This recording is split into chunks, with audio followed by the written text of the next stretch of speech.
Majistheria gradually moved a little closer to her daughter, eventually reaching out her split trunk in a beckoning gesture, though it did noticeably tilt itself to the side of Ajifionora's face, that was not currently carrying a now rather awkward-looking Cicatrix, who clearly felt like she had manoeuvred herself into the wrong place at the wrong time through her earlier enthusiasm.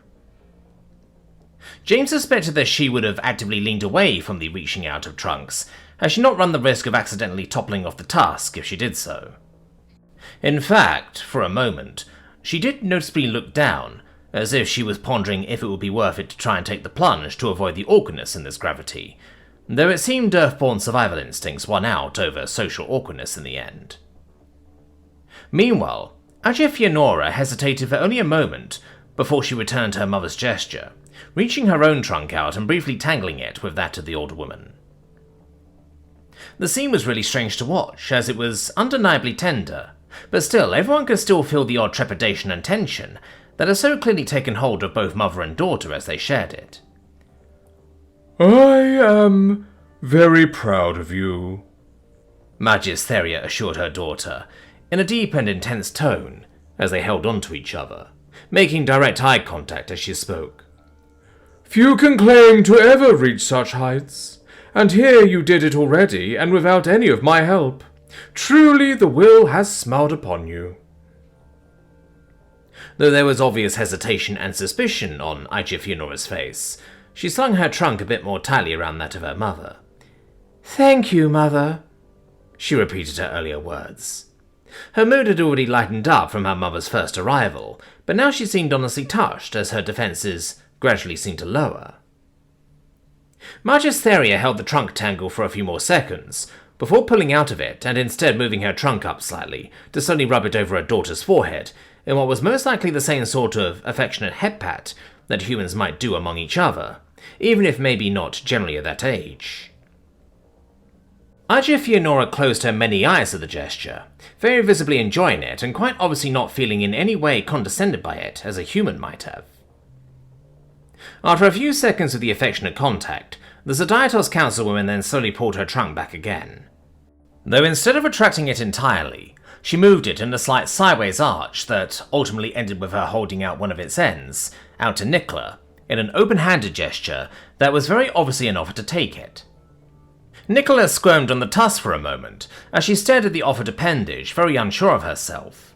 However, whether it was from intimidation or awkwardness, she ultimately decided to take the offered trunk with her hand.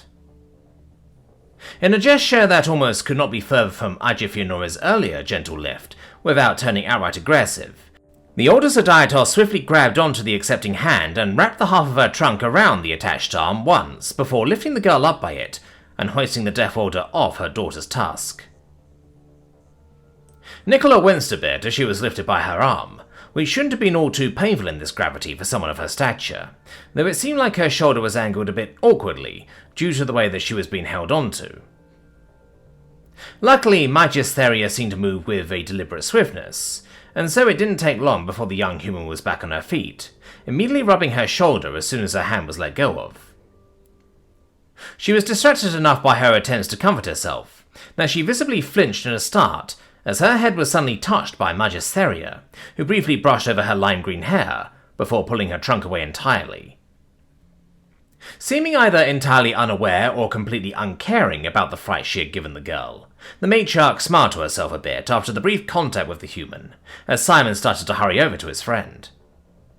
Then, before returning her attention to her daughter, Magistheria's gaze wandered for a moment, sweeping over her offspring's assembled menagerie of allies, while not trying to hide it at all that she looked at some of them far more favourably than others. The last one who found himself in her gaze was James himself, who returned the very obviously distrustful look she gave him directly, neither of them making any sort of big deal out of the uncontested fact that they thought the other was up to no good.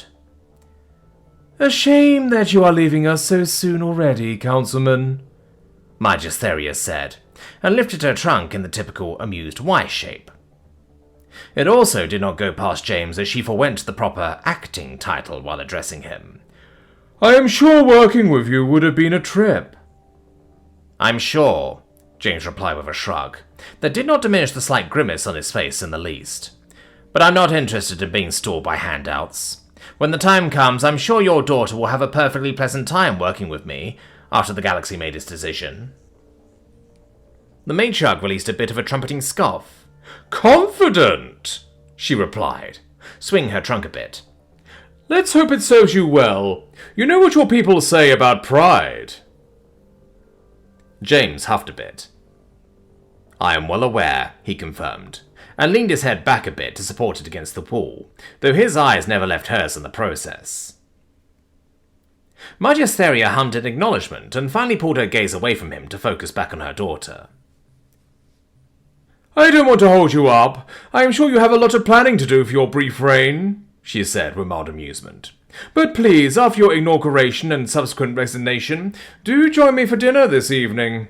I have been so dreadfully busy recently that I hardly got to leave this station, so having you here is a well-brought opportunity to share a table with you. Do you think you could make time for that?" Even though he may have imagined it, James felt like he could see Ajifionora actively suppress the urge to look around to try and see everyone else's reaction to the invitation, likely not wanting it to seem like she needed anyone's approval in order to simply accept or deny dinner with her own mother. "I would be delighted to," she then finally agreed, giving a small bow of her head that had the same function as a curtsy. "I will see you tonight, Mother." "The pleasure will be all mine," Majistheria assured her, and reached out again, this time gently stroking over the base of her daughter's trunk. With that, she began to move away, turning her head to her own company, who still stood in a by now very awkward deadlock with his rival. Though to her it seemed to be more endearing than disconcerting, at least judging by her expression. "Nuff me door, friend," she loudly called out, which obviously caused both men to turn their heads in her direction, though James had a strong feeling that the dwarf friend on his side only did so because he had the obligation of reacting to the title, not because he actually thought that he was the one being addressed. "It is time we leave these people to their arrangements. Practice your courtesy, then we shall be off." With that being said, she turned fully and began to go ahead towards the exit, seemingly not seeing a need to wait for her companion to finish his business. With an unsubtle clank of his tusks against that of the younger bull, the taller of the two dwarf friend aspirants removed himself from the deadlock and moved over to the just as aspiring matriarch. James could see his opponent twitch, clearly filled with the urge to block him again, though it seemed like some cultural rule that the human didn't understand prevented him from actually doing so, as he remained rooted in place while grimacing. While Ajifionora had seemed hesitant at her mother's approach earlier, her reaction was far more severe as the large bull closed the distance. Although she kept her composure for the most part, James's sharp eyes very much saw how her muscles tensed under the insulating layers of her thick skin and flesh, and her legs very clearly bent in a way that was ready to take a step back at any second, should her resolve to stand her ground break enough to allow her to do so. James's own jaws clenched slightly, and his teeth ground against each other for a second, as he remembered the reaction the young woman had during his first interaction with his first dwarf friend, and her biological father. The shock of being caught, the fear he had seen in her eyes, one that clearly still affected her, even if this was an entirely different man that just so happened to hold a similar position. If you recall correctly, the old dwarf friend had been so infamous that even Reprig had been uncomfortable at his presence back then. He kept a very close eye on the man wanting that title now, as he entered into the younger Zodiatos' space, and his mechanical hand subtly snaked across his body to lower onto the hilt of his blade, twisting in a slightly unnatural way to tightly grab onto the grip. Not exactly a giant slaying weapon by design, but he would make do if he had to. The room was large, but he was fast, and the gravity was low. Though for now he remained put. It was unfair to judge the man purely on the actions of his predecessor. He was an ass, sure, but maybe he wasn't a monster. Still, James was ready, just in case. Once Nafmir Dwarfriend was fully in range of the young matriarch-to-be, he extended one of his front legs forwards, and bent the other one into a deep genuflect. Even bowed like that, his own colossal height still rivaled that of the younger woman, though admittedly it still took a lot of his perceived domineering presence over her out of the interaction. After a few seconds of remaining in that position, he then presented his trunk to her in a U-shaped curve, his pressed together ends lifting just high enough to be at a comfortable height for her to possibly take. The gesture was very different from the way her mother had offered her trunk earlier, as it was a clearly submissive request instead of an active beckon. From a human perspective, it almost seemed like he was asking for a blessing. And, at least as far as James could tell from the outside, the gesture seemed to be entirely genuine in that. At least, the human could make out no signs of him secretly begrudging needing to lower himself into such a position in front of the younger woman or anything like that. Though Ajifionora still seemed a bit shaken at his presence alone, she soon pulled herself together and lifted her own trunk, gently pressing the two ends of it against both sides of the pressed together ones of the man's appendage for only a second before pulling away again. "Your Grace, it was a pleasure to make your acquaintance," Nafmir's dual friend then said, seemingly only speaking up now that he had gotten the blessing to do so. Well, that was how James read it anyway. "I promise to avoid any sort of rank struggles tonight, as to not defer from your time with your mother, as long as your favourite does the same." Ajifionora inhaled deeply, using the air to pump herself up into a more illustrious position as she prepared to reply. "Acknowledged," she said, after briefly clearing her throat. Her ears fluttered a bit faster than usual, as she very clearly tried to put on her best impression of a proper matriarch during the interaction. "I am sure you both are perfectly aware of when it is appropriate to demonstrate such commitments, and when it is best to refrain. I doubt you would want to hurt your chances through inappropriate zealousness." "Indeed I wouldn't," Nafmir's dual friend replied, as he lifted himself back up to his full height. For a moment he towered over Ajifionora again, his gaze scanning over her briefly with an unreadable expression. Then he began to turn away to follow the councilwoman without any more fanfare. "I shall wait to return to your company." Everyone just sort of quietly observed him as he moved to the exit, nobody saying a word until the door had closed behind him again. The first sound that could be heard once he was gone was all the air that Ajifionora had used to pump herself up, loudly leaving her lungs in a continuous stream that lasted at least 20 seconds, if not more. "I so desperately wish that she just might be genuine," she admitted with an almost longing gaze at the closed door, clearly still hung up on her mother's behaviour. Was it honest? Was it all an act? What was the idea behind inviting her? James could read all the questions clearly on her face as he watched their own dual friend turn to comfort her. "You were really about to throw down with the murder mountain, weren't you?" a calm voice suddenly asked from right next to James, and he genuinely jumped in shock as his eyes were so suddenly made aware of the dark presence in their peripheral vision, causing him to shoot into a half-standing position with his organic hand laying on his chest, while the mechanical one had his blade half drawn. "Hell!" he exclaimed, as he felt his heart hammering against his chest in firm pumps, while his eyes finally zeroed in on Shea, who looked at his reaction with a slightly amused expression, as she stood cross-armed with a bottle of water dangling from in between two of her fingers. Taking a few deep breaths, James somewhat calmed himself down now that his body became aware that there was no actual danger, even though the typical jitteriness of having just gotten startled remained in his limbs for a while, as stress hormones were only slowly broken down in his blood. "When did you get back?" he asked her, after one last slow exhale, sliding his blade back into its sheath and removing his other hand from his chest. "Around the time Nicola was manhandled," Shea informed nonchalantly, and held the promised water out to James with a gentle smile. Droplets of condensation were forming on the bottle, indicating that it was most likely cold and exactly what James needed at that moment. "I didn't want to interrupt," she further clarified, shaking the bottle a bit to entice him to take it, causing a few of the droplets to drop down from it in the process. James pushed himself up to stand and reached out to take it from her, and just as he expected, it was nice and cool to the touch. Therefore, the first thing he did instead of drinking it was to press it up to his forehead, not caring about the wet splodge it would leave behind on his skin.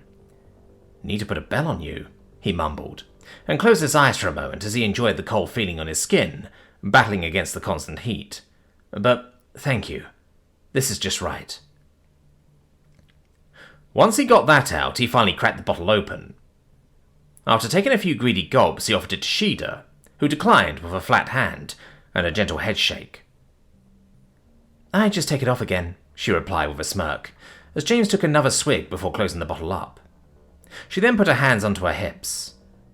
"Ready to get to the paperwork yet?" "I gotta be," James replied with a chuckle, and stretched. "There's a lot of crownings to get to in less than 2 days, after all."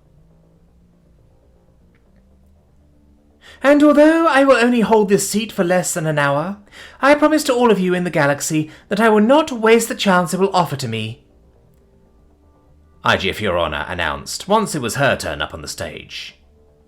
After James's declaration of his plans, it had simply been left to stand there while everyone awaited for the farcical inaugurations that were to follow after his. Still, even if her speech was just a farce, nobody could deny that the young woman was putting her absolute heart into it. The emotion she was feeling deeply filling up every single word she said, as she made her plea to the galaxy. "We are all one people, one community, and we have pretended to be something else for far too long. With tensions as high as they have ever been, I promise to do my best to remind everyone why core worlders truly have the respect that we do. Not by trying to raise my trunk above the others, but by calling upon the legacy of those great ones depicted all around us in this station, and embracing all who have the wish to come together, work together, live together. That is what this community was built on, and that is what we should return to." "I have wandered the stars for a large part of my life, and for many years I thought of myself as someone always seeking to know, learn, and experience more," Quiis signed during their own speech, after Ajifionora had handed over her seat on the council to them, after a glorious term of 38 minutes in total. After all, since they weren't actually looking to get as many people as they possibly could into the running, they could take their time with it. The Underlier's eggshell-coloured scale shifted along with each of their movements, as they signalled with their short arms and unwieldy graspers, their picture projected onto a large screen behind them, as well as to billions of screens throughout the galaxy. "Yet I had to come to the realization that, despite my perceived lust for adventure, I actually stayed well within my comfort zone during my travels. A realization that came when a young man from outside of that comfort zone had unknowingly sneaked right into my safe space, allowing me to let my guard down just before unwittingly pulling off the mask that he didn't know he wore." They continued their addressing, their free cold eyes constantly looking over the very mixed crowd reactions. "In just a short time, I got to question many things about what I thought I knew about both the galaxy and myself. Luckily, my own stubbornness at wanting to be open for adventure allowed me to open my mind to it quicker than some others may have been able to." They briefly looked down, pausing their signing for a moment as they took a deep breath. "Therefore, it is not from a position of thinking myself above any of you when I say we can be blinded by our own experiences, as we cannot realize it while it happens." They finally signed on, after pulling themselves together again. "As someone looking to be one of your representatives, I promise to do my best to do better than that. I cannot say that I can fully understand how those affected by the way things are now experience our galactic community, be they Deathworlder, Carnivore, Core Welder, or anyone else. But I can promise to listen to those who are living it while also not losing sight of everyone else.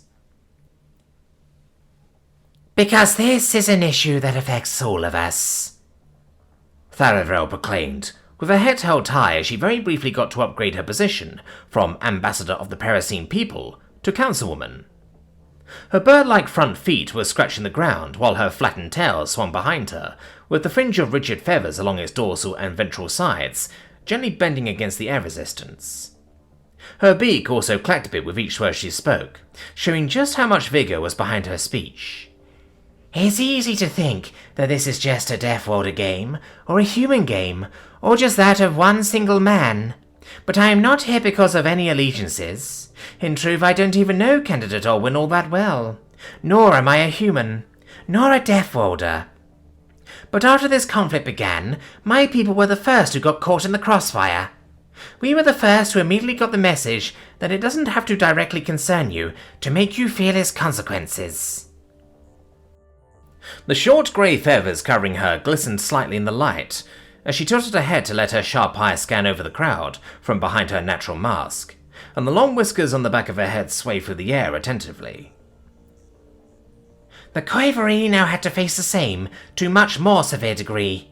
And I don't know a lot about the deeper truths behind Deathworlder, or Core-Welder, or whatever other designation some people may have, she then continued firmly, briefly lifting her foot only to stomp it back down. I am not interested in pinning such terms onto people and calling it good based on that. What I do know, however, is that in our conflict, the humans had every opportunity to completely overwhelm or simply ignore us while they kept going about their own plans. And there would have really been nothing that we could have done about it. But that is not what they did. Despite us being the ones coming to them with demands for changes in politics that were well and rightly their own, they came down to us, and they agreed to handle it on our terms.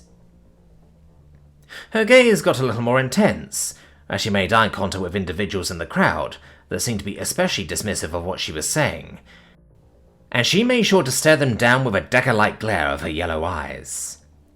There was nothing holding them to our tradition, and yet they agreed to follow it either way. Yes, they beat us, but they beat us fair, she went on, before exhaling slowly. She broke off her staring contest with the crowd, instead raising her gaze up to the distant ceiling of the station. I was not there when Rivalry, our hero, took her last breath against the human champion, and ended possible bloodshed with her sacrifice. However, I was there during the attack on Geralithan. I was there to see the damage, and the bodies that were left behind by the surprise attack that has ultimately caused all of us to be here today. I am not beholden to allegiances, but when faced with the reality that we are going to have to choose our leaders now, whether we like it or not, I have to follow what my heart and my honor tell me. Finally, she lowered her gaze again, though as they looked out from her natural mask, she was not staring the crowd down anymore. Instead, she simply looked over them, trying to make as many as possible see the earnestness behind her gaze as she said, Not everyone has the same thoughts of honor as Parasine do, I know. Some may even find them dumb or barbaric, I get that. But even if you look at it divorced from any of that, you, as an outsider, should ask yourself not what the people you support might do for you. You should ask yourself what might happen if you find yourself on their wrong side. Will they come down and look at you in the eye as you make your stand? Or will you be a spare pile of limbs because you just happen to be in their way? Because, in the end, a leader is only as good as their worst decision. Zashad got to make his speech, forming the anchor of all those who had volunteered to take a last-minute council and Canada position. That is something you learn quickly when managing a large command panel, as well as big parts of a planet. His ears scanned around slightly, as he looked lazily into the crowd with his hands in his pockets, not moving a lot while his foot kept the button that activated the microphones pressed down. Your best will never solve all your problems in a single day, he explained casually, and shrugged with only his shoulders, his tail gently swaying behind his back. But your worst can easily topple everything you worked for in an instant. If a ruler's worst has a couple of people scared and shaken and leaves a few broken bones, that's defendable. If a ruler's worst panics the entire galaxy and leaves thousands dead, you should look for a new one. He then lifted his hands out of his pockets to cross his arms in front of his chest, taking up an almost defiant stance against the crowd. Many are probably surprised to see me here, among the others, he then said in an almost casual manner, as if acknowledging that he had shown up to a party uninvited. And it's true that I'm not here out of altruism. He then lifted his arms into a more thorough shrug, and closed his eyes for a moment as he left his ears hanging a bit. But as someone who has had these planets starved and bombed due the leader's worst decisions, I admit that I would like to have a veto in the future. Once his speech was over a bit later, the plan was for the Miat to be the one to keep occupying the council seat for the last few days, that it would still exist. There was something about a high-class Deathworlder who didn't belong to one of the honoured orders, being the one to keep it the longest that just felt right. Finally, after a long day of paperwork and purely ceremonial transfers of power, everyone got a break from the endless gazes of the crowd as it became time to turn in. There were only very few hours of the first phase of the election left at that point, and those who had secured themselves a candidacy in Phase 2 had already done so by now. It was time to use the moment to take a step back and relax before the two most intense weeks of the election would start. There were 137 seats on the next council. 137 votes that each citizen in the galaxy would have to cast. And soon, it would be decided how many of them would be part of those 137. Although, even if they all were, it wasn't like their work would be even close to done with that. Still, now was not the time to think about that because the day was very nearly over, and James and Shea had not yet had any time to squeeze in their daily together hour in between important work. Of course, as a promise that they had only given to each other, it wasn't like extenuating circumstances couldn't mean that they would simply drop the hour just one day, or maybe move it to a different one and take 2 another time. However, they had committed to this idea. So, if they could at all help it, they both liked to at least do what they could to make it work. And, with just over an hour of the day left, they had found themselves back in their room. With multiple large ships at their beck and call, they had opted to not stay on the station, mostly to give their large security detail a bit of a break. Today, their hour's activity of choice was collapsing onto the bed, as James enjoyed the spoils of being in a well-air-conditioned room, while Shea bundled up in her favourite striped PJs and nuzzled into him. It wasn't exactly the most riveting together activity, but damn was it needed. And while they were both certainly very active people, it was always good to enjoy some close and intimate contact without any ulterior motives coming into play. "And do you need to bring anything to that breakfast?" James asked, continuing the random small talk conversation that had been going on in a continuous stream of consciousness for almost the entire hour by now. I mean, since it's free and all. I seem to remember Miet don't do free stuff. Shea chuckled a bit. "Well, it's a bit different since we are business partners," she explained. "And Ajifionora is military, so that's completely different as well. I'll teach you all the intricacies at some point, but not today." She then yawned extensively and closed her eyes, as she allowed her head to fully flop against his shoulder. "How long's left?" she asked, while beginning to rub her forehead against him in an almost aggressive manner, though in reality she was just trying to keep herself awake through the friction. "I don't think I'll last much longer." James chuckled gently, as he placed a hand on her head to calm her down, gently scratching behind her ear. "Just a few minutes. You can sleep if you want to," he assured her, not really wanting to turn this time that was supposed to be enjoyed into a chore for her. One of her eyes opened slightly, just enough for one of her yellow eyes to flash out from under it. "You know I'm too stubborn for that," she said, in a tone that tried to be sharp, was a bit hampered by her sleepiness. "Just keep me awake with something. Something awkward to think about that'll keep me up." James hummed a bit, not even bothering to try and push against that as he thought about some possible night ponderings that could keep the exhausted feline's mind engaged for a bit. Well, there was one that came to mind, one that he had avoided to bring up so far. "Do you think Ajifionora is doing okay?" he asked, as the question had weighed on him for a bit now.